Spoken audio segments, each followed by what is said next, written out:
बिस्मिल्लाहिर्रहमानिर्रहीम, अस्सलाम वालेकुम। मेरा नाम मोहम्मद जॉन हुसैन है। 22 मई की दोपहर की अपडेट के साथ आपके साथ हाजिर हूँ। रात भर और आज सुबह ऐसी ऐसी चीज़ें हुई हैं कि दुनिया हैरान हो गई है। लोग जो हैं वो ऐसी ऐसी कॉन्स्पिरेसी थ्योरीज बना रहे हैं कि समझ में नहीं आ रहा क्या सही है, क्या गलत है, क्या सच है, क्या झूठ है। ये ज़रा वीडियो देखें अपने सामने। And the president knows he's in the position to demand those. So I think in that sense, he controls the narrative and when he would strike. I'd also say that patience in the request from Saudi, Qatar, UAE, the president has time on his hands.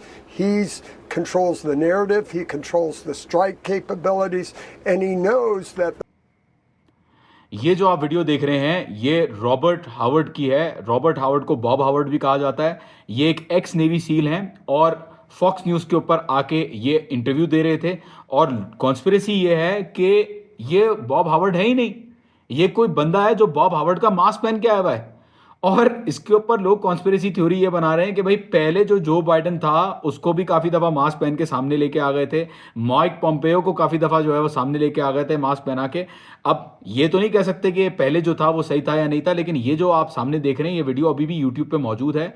ये आप जाके check कर सकते हैं कि भाई ये बंदा क्लियरली लग रहा है कि कोई मास्क पहन के आके बैठा हुआ है। और कर क्या रहा है, ये ट्रंप की तारीफें कर रहा है। तो ट्रंप इस नहज पे पहुंच चुका है कि वो तारीफें करवाने के लिए लोगों को बाकायदा मास्क पहन के बिठाना पड़ रहा है। लोग ऐसा कह रहे हैं कि भाई बिठाना पड़ रहा है तारीफें करवाने के लिए।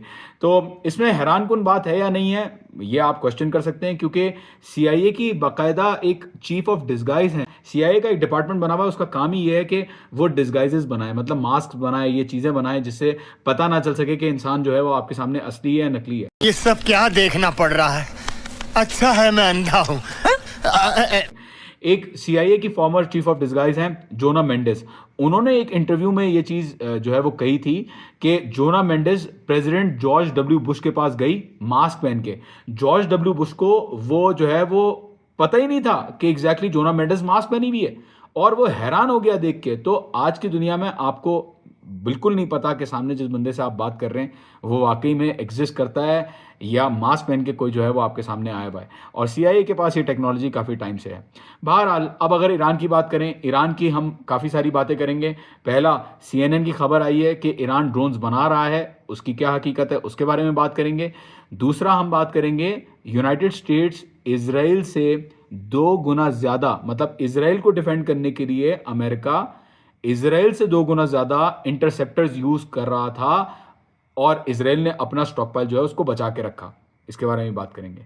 फिर हम निगोशिएशंस के बारे में बात करेंगे कि अल अरेबिया की तरफ से स्टेटमेंट्स आए, कुछ रेवलेशंस आई, वो क्या थी और ईरान ने उसके ऊपर क्या क्लैरिफिकेशंस दी। ईरानी मीडिया और अल अरेबिया के बीच में क्या जो है वो टेंशन्स चल रही हैं, ये हम डिस्कस करेंगे।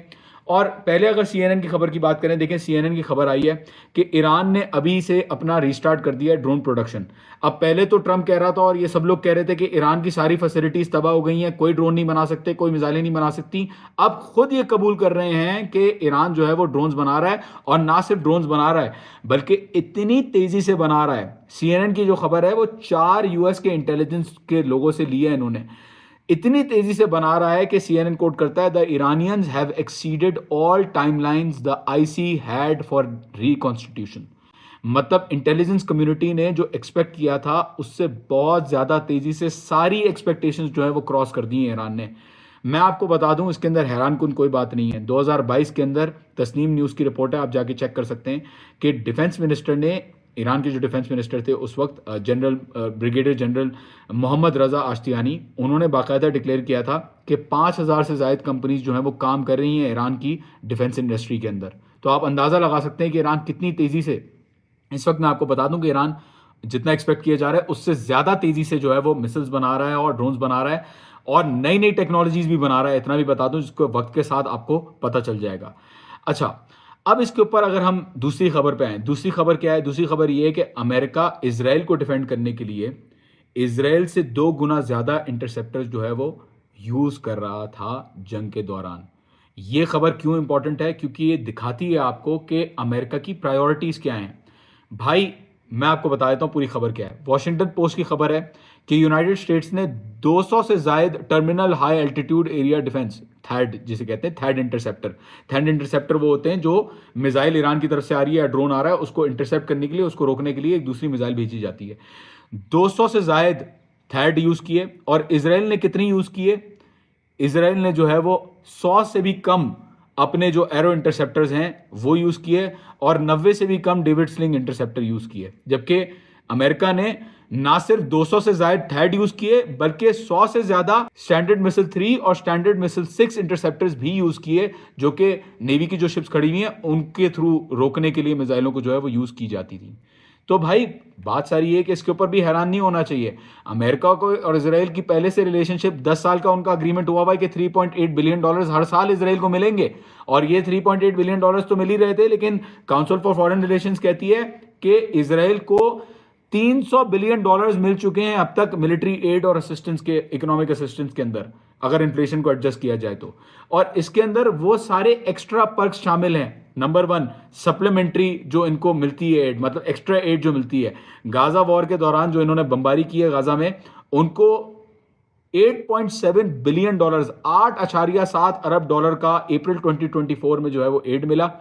और ये जो 3.8 बिलियन डॉलर्स का एड है ना, इसके अंदर 500 मिलियन डॉलर सिर्फ किस चीज के लिए है?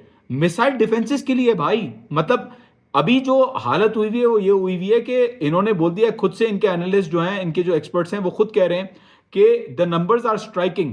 कैली ग्रेको, ये एक सीनियर फेलो हैं स्टिमसन सेंटर में, उन्होंने कहा है कि इसका मतलब ये है कि अमेरिका ने ज्यादातर मिसाइल जो है वो एब्जॉर्ब की हैं, जबकि इसराइल ने अपनी खुद की मैगजीन्स जो है वो बचा के रखी।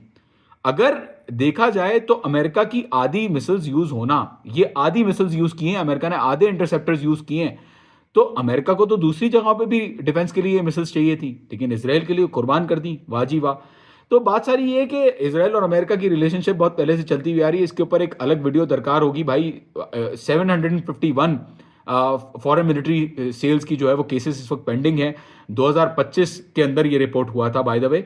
और अमेरिका और इसराइल के बीच में रिलेशनशिप ऐसी है कि इसराइल के पास तो एक क्वालिटेटिव मिलिट्री एज भी है, जिसके अंदर इसराइल को वो चीजें सप्लाई की जाएंगी कि इसराइल को हमेशा बर्तरी हासिल हो दूसरे ममालिक से। मतलब जितनी भी गल्फ कंट्रीज हैं जिनको दे रहा है अमेरिका वेपन्स, उनसे ज्यादा टेक्नोलॉजिकली एडवांस, जिसके अंदर F-35 फाइटर्स जो 50 से ज्यादा मौजूद हैं वो भी इंक्लूडेड हैं, जो कि ज्यादा एडवांस्ड है उन वेरिएंट से जो अभी अप्रूव हुए हैं दूसरे ममालिक के लिए।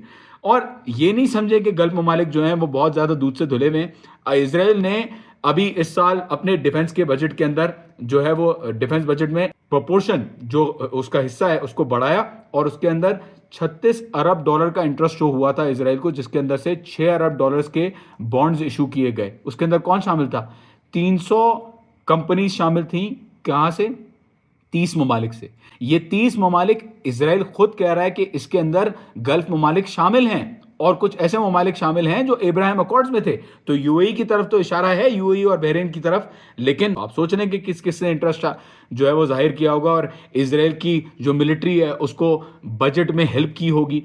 बहरहाल इसके आगे बढ़ते हैं। अब अगर बात करें निगोशिएशंस की, देखें बड़ी इंपॉर्टेंट चीज़ इस वक्त मैं डिस्कस करने वाला हूँ।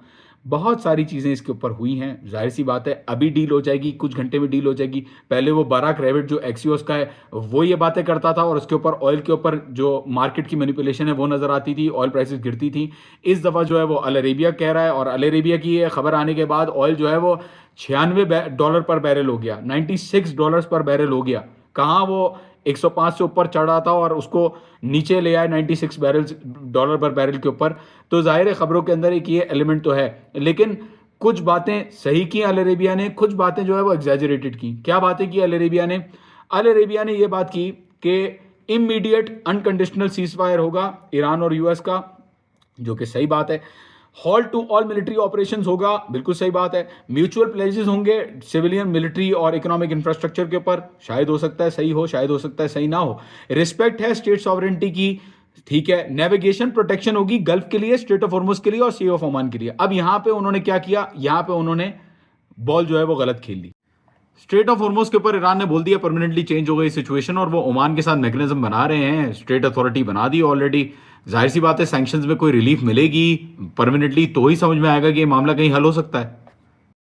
भाई ईरान के ऊपर मैं आता हूं, अभी ज़रा डिमांड्स पूरी देख लेते हैं। निगोशिएशंस जो हैं वो बाकी 7 दिन के अंदर अंदर जो है वो शुरू हो जाएंगी। ग्रेजुअल लिफ्टिंग होगी यूएस सैंक्शंस की, ये बात भी सही है, मैंने भी ऐसा ही सुना है। Both sides affirm the deal operates with in international law and UN charter, ठीक है, ये बात भी किसी हद तक सही है। अब देखें, बाद में उन्होंने खबर दी कि ईरान के जो सुप्रीम लीडर है मुस्तफा खामनेई, उन्होंने एक फाइनल डिसीजन दे दिया है कि वो हैंड ओवर नहीं करेंगे इनरिच्ड यूरेनियम यूनाइटेड स्टेट्स को, एक सीनियर सोर्स ने बताया अल अरेबिया की। और ईरान ने इसके ऊपर, अब मोहसिन नकवी साहब यहाँ पे हैं by the way, field marshal Asim Munir साहब का भी मैं डिस्कस करूंगा, लेकिन ईरान ने इसके ऊपर क्या रिस्पॉन्स दिया? ईरान ने ये रिस्पॉन्स दिया, और मैंने ये बात 10:32 ईरानी टाइम पे कर दी थी कि यूरेनियम और दूसरे मैटर्स जो हैं, मुझे बताया गया कि यूरेनियम और दूसरी चीज़ें जो हैं वो बाद में ईरान डिस्कस करेगा। यूरेनियम के ऊपर कोई नई डेवलपमेंट जो है वो नहीं हुई है, और अग्रीमेंट जो है वो इसके ऊपर ईरान के 14 पॉइंट्स के ऊपर पहले मैं बता चुका था कि फोकस्ड है, पिछले व्लॉग में मैंने बताया था। और इस वक्त अग्रीमेंट ये फाइनलाइज हो रहा है कि इस वक्त वॉर को कैसे एंड किया जाए और हॉर्मोज का और नेवल ब्लॉकेड का मामला किस तरीके से फाइनलाइज किया जाए, खत्म किया जाए।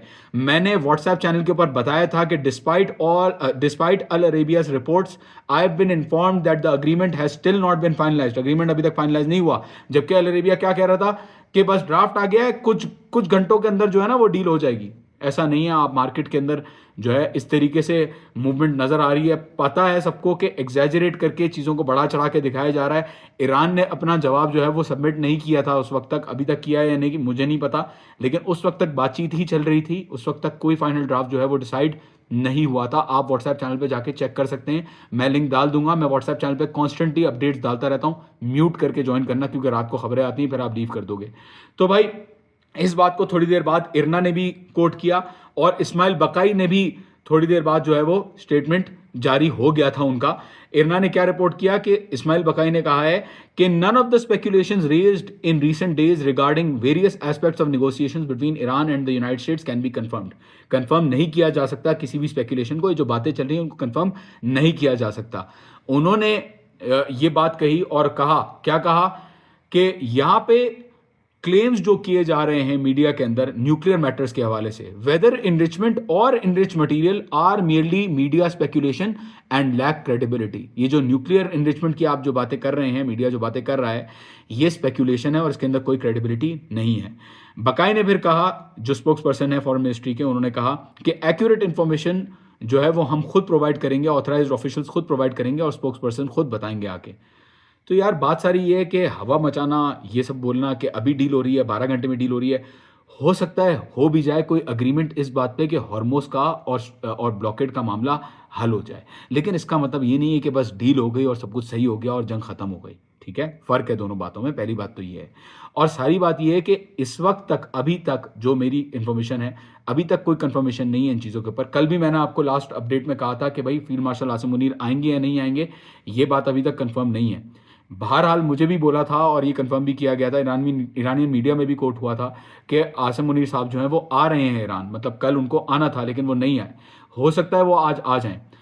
मोहसिन नकवी साहब अभी भी यहाँ पे हैं, उन्होंने प्रेसिडेंट पेज़ेशकियान से बात भी की और पाकिस्तान के रोल की बड़ी तारीफ़ की। प्रेसिडेंट पेज़ेशकियान ने कहा कि हम पाकिस्तान का स्टांस, उनकी पोजीशन, उनके एफर्ट्स, सारी चीज़ों को अप्रिशिएट करते हैं।